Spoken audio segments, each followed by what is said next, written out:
O episódio já começa com o pai do Pingu muito putaço andando com seu trenó. They see me rolling, they hating, patrolling and trying to catch me riding dirty. Trying to catch E como esse é um desenho de autista, os personagens falam igual autistas.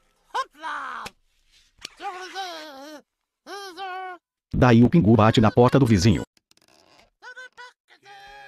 Daí o Pingu fecha a porta na cara do vizinho e olhem só, parece que o pai do Pingu está o forçando a trabalhar de carteiro. Isso é proibido por lei, meus caros amigos. Se vocês olharem aqui na lei 9.636 do artigo 23, vocês verão escrito: pinguins crianças não podem trabalhar de carteiro, porra. Portanto o pai do Pingu é um criminoso. They see me rolling, they hating, patrolling. Daí o Pingu chega em casa 100% putaço pra entregar uma carta pra sua mãe. Daí ela fica toda feliz da vida, porque é uma foto dela com um pinguim verde. Pinguim verde nem existe, mano. Daí o pai do Pingu mostra um álbum das fotos de família onde tem uns pinguins verdes. Mano, como caralho os pinguins tiram fotos? Daí mostra uns pinguins numa loja querendo comprar um aspirador de pó de controle remoto. Mano, puta que pariu. Os pinguins têm um aspirador de pó de controle remoto. O futuro é agora. Ela tá batendo palma pro aspirador de pó e o vendedor fica balançando a cabeça igual um deficiente. E ele coloca em uma caixa de presente em um segundo. Esses pinguins são muito avançados, mano. Daí eles estão voltando feliz da vida pra casa, doidos pra usar o aspirador de pó de controle remoto. Daí o Pingu vê e fala: caralho, mano, um aspirador de pó de controle remoto. Se você tocar nisso eu arranco suas penas. E agora uma breve cena aleatória.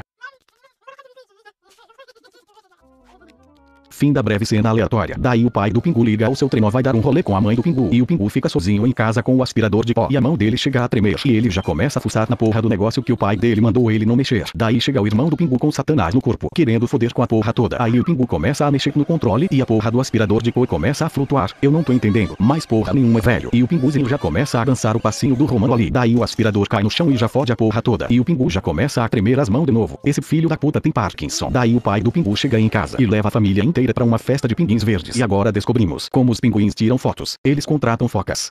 Ficou mais estranho ainda, mas tudo bem. Puta merda, tá tudo quebrando nessa porra. Daí a tia verde do Pingu mostra que ela tem um filho verde pra brincar com ele. E é assim que eles conversam. Que bagulho perturbador, velho. Daí eles percebem que o noivo tá atrasado pro casamento. Sim, é um casamento de pinguins. Só que mal sabem eles que o noivo tá chegando muito puta em seu trenó motor 5000. Só que aí no meio da festa o aspirador de pó começa a ficar louco e atacar todo mundo. E ninguém consegue controlar o aspirador. Daí a família do Pingu entra no trenó e mete o pé da festa pra não sobrar pra eles. Fim.